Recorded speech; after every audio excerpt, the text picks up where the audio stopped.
잘하셨어요. 아주 노래도 잘하시는구만. 네, 다 잘해요. 그렇지. 강원수는. 오늘은 사람을 낳는 어부라는 제목으로 하나님 말씀 같이 나누겠습니다. 오늘 하나님께서 주신 말씀은 여러분들이 잘 아시는 말씀이 아주 유명하죠. 제자들을 부르신 이야기예요. 간단히 요약을 하자면 예수님께서 제자들 될 사람, 제자 삼을 사람 없나 찾으시다가 사람을 보고 어부인 거예요. 나랑 가자. 그래가지고 네, 그리고 다 버리고 갔다. 이게 오늘 말씀 끝이에요. 그렇죠? 내용은 그렇습니다. 그런데 여기서 우리가 부담스러워하는 부분이 있어가지고 그 부분을 좀 조명하면서 우리가 오늘 헌신을 다짐하고 앞으로 행사가 어떻게 흘러가면 좋을지 같이 이야기를 나눠보려고 합니다. 바로 우리가 부담스러워하는 부분은 제자들이 보여준 반응이에요. 예수님이 우리를 부르시는 거는 다 우리도 느껴요. 아, 부르시는구나. 그런데 제자들은 부르시니까 어떻게 반응했죠? 그냥 다 내버려두고 예수님을 따라가요. 그게 굉장히 부담스러워 우리는. 18절도 여러분 같이 한번 읽어볼까요? 18절. 곧 그물을 버려두고 따르니라. 여기서 그물이 뭘까요? 자신의 생계 수단이에요. 그렇죠? 어부가 그물 없으면 고기 어떻게 잡겠어요? 그렇죠? 어부인데 막 낚시질 해가지고 한 마리씩 잡겠어요? 크게 잡아올려야 되겠죠. 그렇죠? 그런데 그걸 버려두고 갔다는 거예요. 어부가 그물을 버린 거는 좀 속된 말로 숟갈 던져버린 거예요. 그렇죠? 나 이제 밥 먹을지 안 하겠다 이 말이잖아요. 그렇죠? 생계를 포기해서 나갔다는 거예요. 여러분 20절 한번 읽어볼까요? 20절. 곧 부르시니 그 아버지 세베대의 품꾼들과 함께 배에 버려두고 예수를 따라가니라. 이제 한술 더 떠가지고 아버지도 버려둘 거예요. 그렇죠? 네, 충격적인 일입니다. 여러분 이런 일이 만약에 우리 가운데 일어난다고 하면은 우리는 굉장히 충격받을 거예요. 그렇죠? 제가 한 20대 때 약 한 10몇 년 전인 것 같아요. 그때 막 선교 바람이 불어가지고 청년들이 다 선교 간다고 했어요.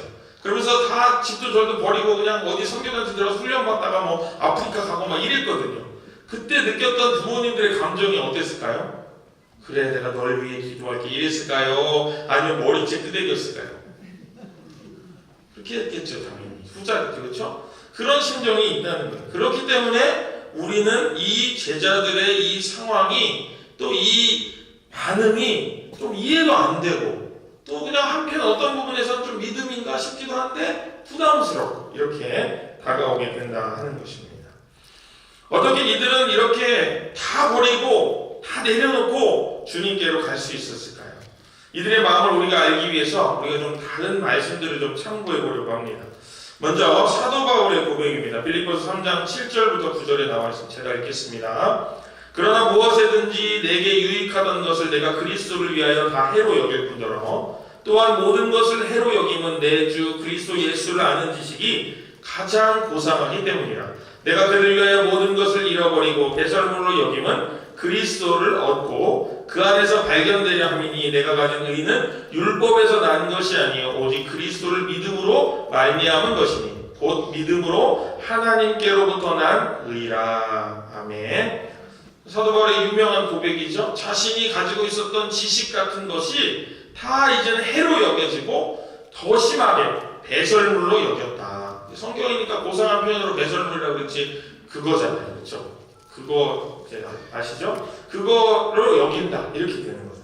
그렇죠? 마치 제자들이 그물을 버릴 때와 태도와 비슷합니다. 그렇죠? 자신에게 있는 조건이나 자랑 같은 거를 다 배설물로 여기는 이 바울의 고백이 어떻게 이루어질 수 있었을까? 바울은 이렇게 설명합니다. 내가 그리스도를 얻었기 때문이다. 이렇게 이야기를 해요. 그리고 그리스도 안에서 내가 발견되기를 원한다. 내가 다른 곳에서 학문으로 유명해지고 가문으로 유명해지고 내 능력으로 유명해지는 것이 아니라 내가 그리스도 안에서 내가 발견됐으면 좋겠다. 다른 이유는 나에게 없다. 그러니 모든 것이 나에게 다 배설물로 여길 뿐이다. 이전의 것이 나의 사역에 도움이 될 수는 있지 모르지만 그것이 나의 전부는 아니다. 이렇게 바울이 이야기를 하고 있는 것입니다.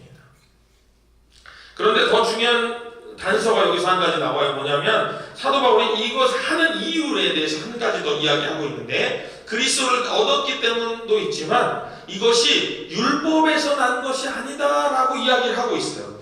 그럼 여러분 우리는 이 이야기를 왜 할까를 생각해 볼 수 있어야 되는데 이거는 이런 것 같아요. 제가 생각할 때 우리가 어떤 사역을 하거나 어떤 봉사를 하거나 어떤 것을 헌신하려고 할 때 주변 시선에 못 이겨서 하는 일들이 있단 말이에요. 그런데 사도 바울은 그런 거 신경 쓰지 않겠다는 거예요. 그런 거 필요 없다는 거예요. 율법? 나에게 율법이 물론 중요하지만 그것이 나에게 전부가 아니다. 내가 그것이 율법이 나를 등 떠밀어서 지금 헌신하려는 게 아니다. 그냥 믿음으로 하나님께서 나에게 그것을 주셨기 때문에 내가 그걸 하려고 한다. 이렇게 이야기를 하는 거예요. 우리가 잘 아는 바와 같이 사도 바울의 고백이 가지는 무게는 자신의 삶 전부를 드리는 무게입니다.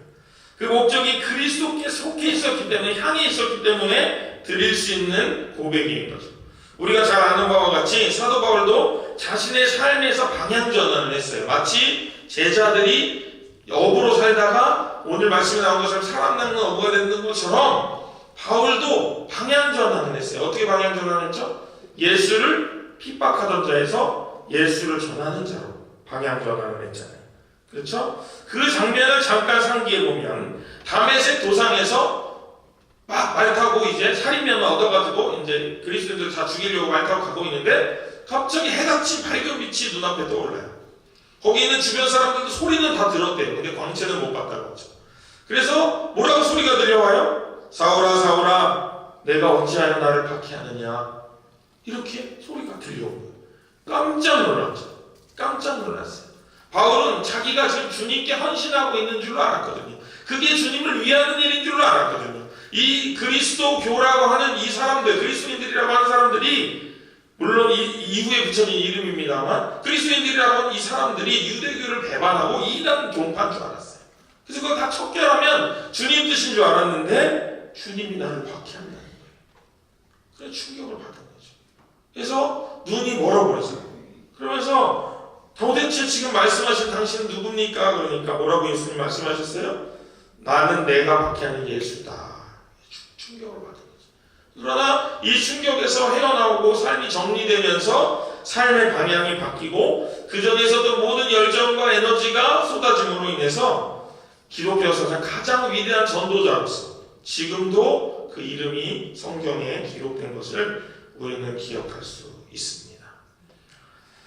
우리가 이렇게 삶의 방향 전환을 받았던 사도 바울을 기억할 때 우리는 이렇게 생각할 수 있어요. 뭐 그분들은 예수님의 제자였잖아요. 또 사도 바울 엄청 위대한 사람이었잖아요. 그러니까 그렇게 방향 전환한 거죠. 우리랑은 좀 다른 거 아니에요? 이렇게 생각하실까봐 제가 한 구절 더 준비했습니다. 그거는 마태복음 13장 44절 딱 한 절에 나오는 어떤 이름도 없는 한 사람의 이야기예요. 제가 읽어드리겠습니다. 천국은 마치 밭에 감춘 보화와 같으니 사람이 이를 발견한 후 숨겨두고 기뻐하며 돌아가서 자기의 소유를 다 팔아 그 밭을 사느니라. 아멘.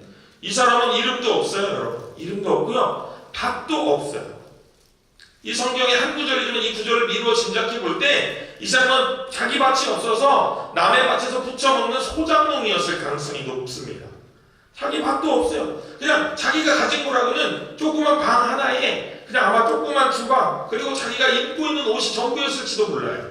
그런데 이 사람이 남의 밭을 갈다가 어느 날 막 갈다가 깡 해가지고 그 밑을 보니까 뭐가 나와요. 거기 보니까 상자가 있어요. 그 상자에 자물통을 깨고 그 문을 열어보니까 거기 금은 보화가 있는 거예요. 그래서 그걸 덮어서 다시 묻어놓고 뛰어가가지고 그 밭의 주인에게 내가 밭 요만큼 내 지금 입고 있는 옷까지 다 드릴 테니까 밭 요만큼만 나에게 파세요. 그렇게 하는 거예요. 그래서 이 사람이 벌거벗고 그 주인의 집을 나왔을 때라도 이 사람은 기분이 좋았을 거예요. 왜요? 자기가 그 금은보화를 발견했고 그 금은보화를 자기가 소유하게 됐잖아요. 이스라엘 법에 의하면 그 밭을 소유한 사람이 그 밭에서 나온 것들을 가질 자격이 있었어요. 그래서 그거를 이 소작농이 이야기를 안 하고 가서 빨리 가서 산 거예요. 그 주인이 알까봐. 그런데 여러분 단순히 여기서 나온 금은보화가 자기가 가지고 있는 소유보다 크니까 이거를 그냥 사기쳐가지고 사는 그런 개념이 아니에요. 여기 지금 뭐라고 했죠? 천국이라고 했잖아요. 이 사람은 천국을 발견한 거예요. 그의 밭에 그의 일 가운데 있는 천국을 발견하니까 다 팔아도 아깝지 않다는 거예요. 다 팔아도 아무것도 아깝지 않다는 거예요. 그러나 그렇게 벌거벗고 살아도 아깝지 않은 자존심이 그에게 있었다는 거예요. 그런 프라이드가 자기에게 생겼다는 거예요. 나는 천국을 소유한 백성이므로 나에게 있는 모든 것이 다 없어져도 나는 이제 괜찮다라는 거예요. 지금 이 소상농이 그것을 고백하고 있는 것입니다. 한 가지 이야기가 더 있습니다. 이거는 모르겠습니다. 실화인지는 모르겠는데 실화라고 들었어요. 어떤 목사님이 북한을 선교하려고 지금 말고 한 몇 년 전에, 한 10년 전쯤에 북한에 어떻게 해가지고 몰래 들어갔대요. 그래가지고 이제 지하교회가 얼마나 사이즈가 되는지, 어떤 모임을 가지고 있는지 알아보려고 사람들을 만난 거예요. 그러다가 어떤 할아버지 한 분을 만났어요. 그 할아버지가 그 목사의 손을 붙잡고 이렇게 얘기하는 거예요. 저는 소원이 하나 있다고. 그냥 목 좀 터져라. 찬송 한 번만 딱 부르면은 소원이 없겠다는 거예요. 근데 지하교회니까 할 수가 있어요? 없어요? 없어요. 큰일 나요. 그래가지고 그 목사님이 보시기에 이 한 번 정도는 노인이고 하니까 데려갈 수 있을 것 같아요. 그래가지고 할아버지한테 그 사람들하고 상의를 한 다음에, 주최 측과 상의를 한 다음에 가자고 얘기를 한 거예요. 그런데 이 할아버지 반응이 독특합니다. 잠깐 기다려보라는 거예요. 내가 원하긴 했는데 내가 기도를 해봐야 되겠다는 거예요. 주님께 기도를 해봐야 되겠다. 집에 들어가더니 한 10여 분 흘렀을까요? 그분이 탁 심통한 표정으로 나오는 거예요. 그러면서 목사님 이제 준비되셨죠? 어르신 얼른 가시죠. 시간이 없습니다. 그러니까 이 어르신이 뭐라고 했냐면 하나님이 가지 말랬다는 거예요. 왜 가지 말라고 했냐고 물어보니까 이렇게 하나님이 말씀하셨다. 기도했더니 내가 너를 구원할 수 없어가지고 내가 너를 여기다 둔 줄 아냐. 너가 여기 있어야 할 이유가 있으니 여기다 너를 둔 건데 네가 지금 자리를 옮긴다고 하면 어떻게 하면 좋겠냐. 이런 마음을 주셨다는 거예요. 찬송 한번 크게 불러보는 그 소박한 꿈밖에 없지만은 그에게는 그 꿈밖에 없지만은 그냥 주님이 거기 있으라고 하니까 거기 있으시는 거예요. 그 노인이 그걸 결정하는 거예요. 그 말씀에 순종하는 그 삶의 무게가 여러분 느껴지십니까?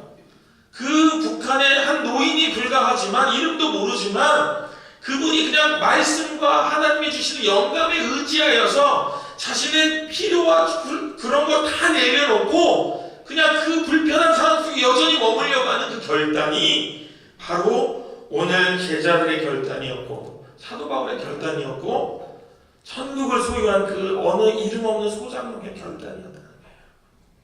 그걸 가졌기 때문에 자신의 삶 전체를 내어던져도 아깝지 않은 결단이 이들에게 있었다는 것입니다.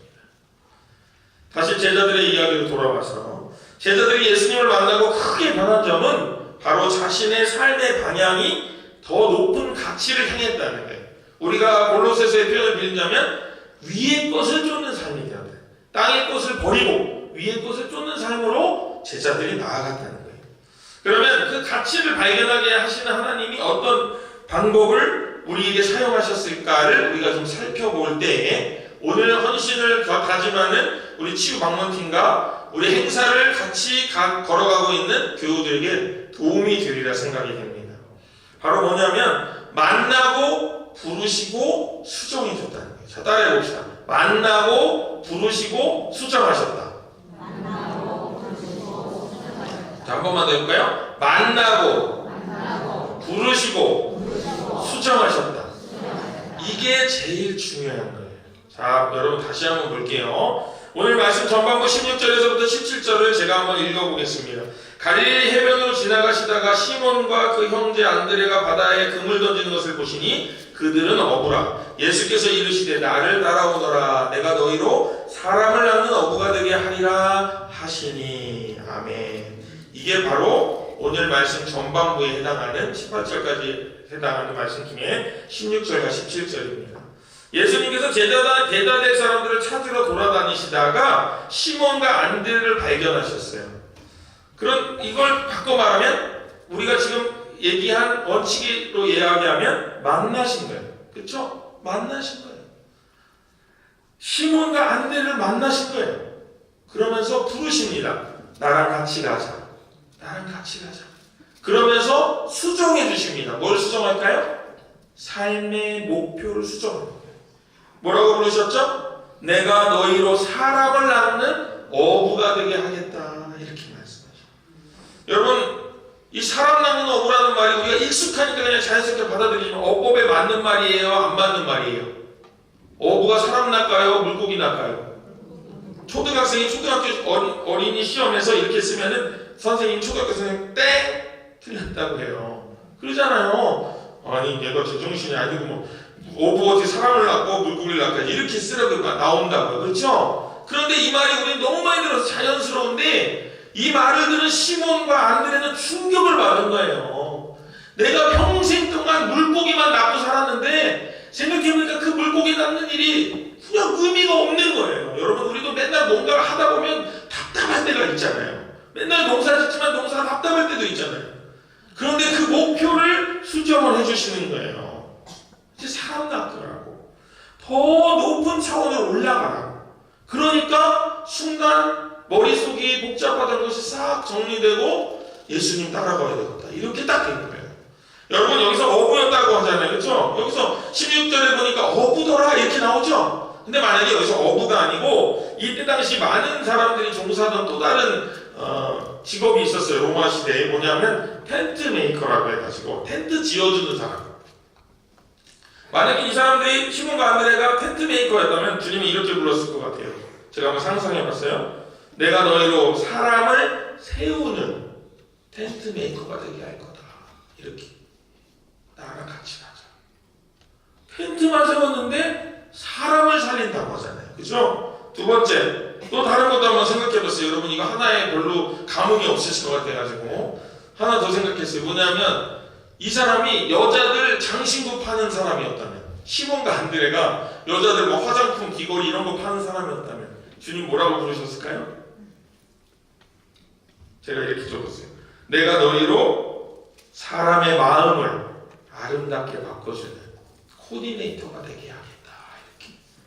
그러니까 물건을 파는 상인에서 사람을 살리고 사람을 바꾸고 사람을 아름답게 하는 그런 높은 가치로 이 사람의 삶 전체를 바꿔주신 거예요.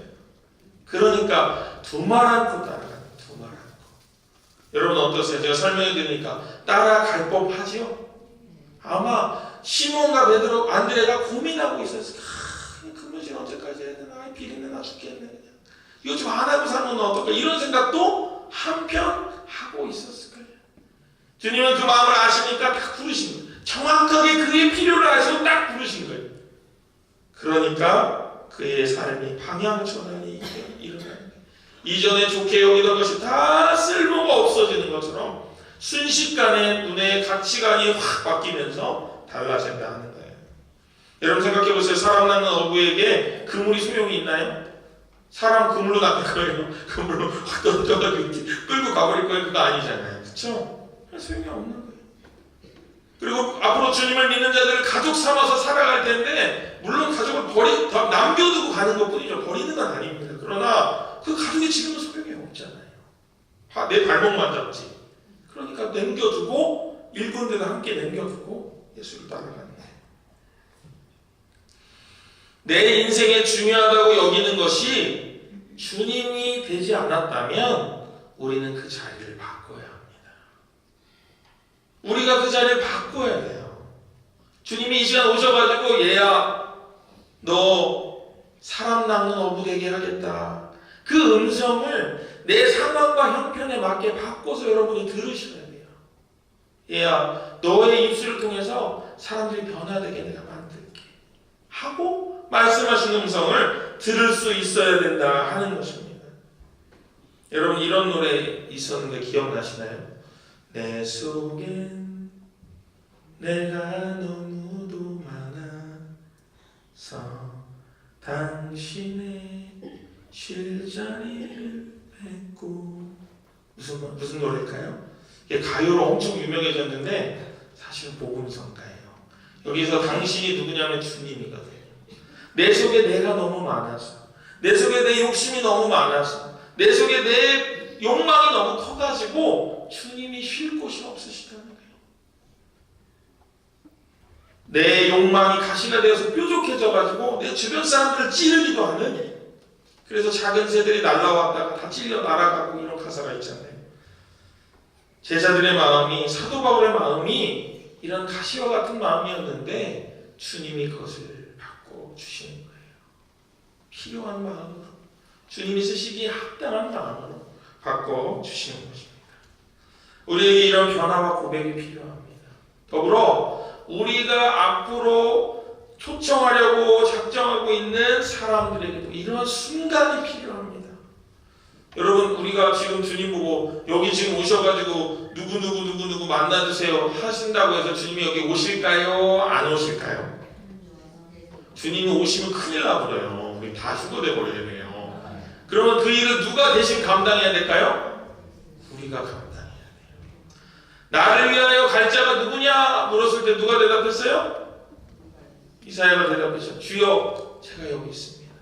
저를 써주세요. 우리의 심령이 그런 심령이 되어야 한다는 것입니다. 그들을 찾아가고 그들을 부르고 그들이 교회에 가지고 있었던 반감과 불신의 마음들을 수정하여, 교회는 그런 곳이 아니었다고, 예수님의 사랑은, 하나님의 사랑은 여전히 당신에게 속하여 있다고, 향하여 있다고 말해주는 우리가 되어야 된다는 것입니다. 그 일을 위해 우리가 쓰임을 받는 것이에요. 여러분, 근데 왜 우리가 치유방문팀을 교육자실에서 만들었는지 아세요? 성도님들 자 찾아가서 하세요 하면 할까요? 안 할까요? 하시죠. 물론 하시죠. 우리 정업제일교회는 수준이 높으시니까. 그러나 그걸 전담하는 사람들이 좀 있으면 좋겠다 하는 거예요. 마치 예수님의 제자들처럼. 복음 전한 자의 말이 아름답잖아요. 찾아가서 치유방문팀이 하는 일은 딱 하나밖에 없어요. 찾아가서 인사하고 사랑의 편지 전하고 그냥 그 사람들 이야기 들어주는 거예요. 여러분, 이게 놀라운 일이 뭐냐면요, 여러분 조사에 따르면 4명 중에, 쉬고 있는 교인 4명 중에 3명이 교회 가고 싶대요. 근데 아무도 안 들어준대요. 그 3명 찾아내자는 거예요, 우리가 지금. 그리고 만나자는 거예요. 통계에 따르면, 이건 통계입니다, 11번 만나면 마음이 바뀐대요. 우리 치유방문팀 몇 번 만날 거냐면 6번 만날 거예요. 한 주에 2번씩, 3주 동안. 나머지 4번 누가 만나면 돼요? 그 사람을 아는 사람이 한 번이라도 마음을 내서 가시면 돼요. 그리고 교역자들도 갈 거예요. 마지막쯤에 됐을 때 교역자들도 갈 거예요. 가서 권면할 거예요. 오셔도 된다고. 오셔도 누가 물거나 해치거나 하지 않는다고.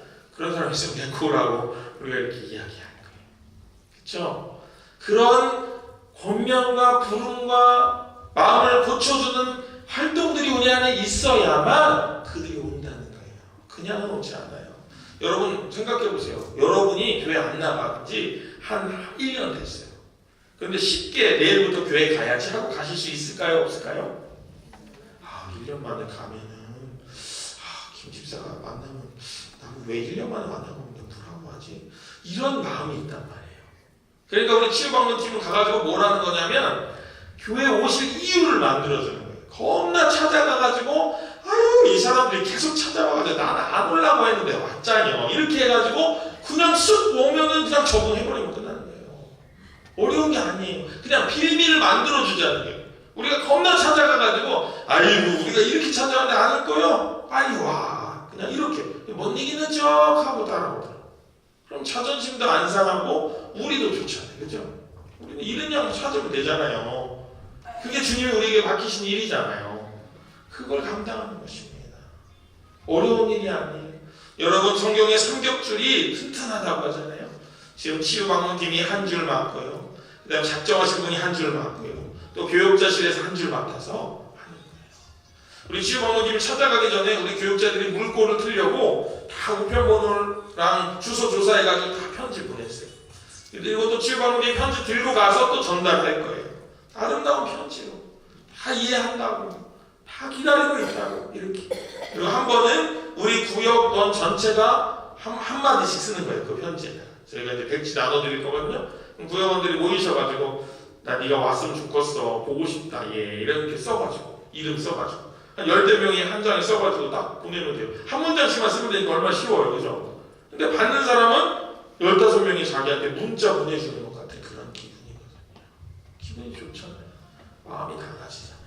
이렇게 교회에 나올 수 있다는 것입니다.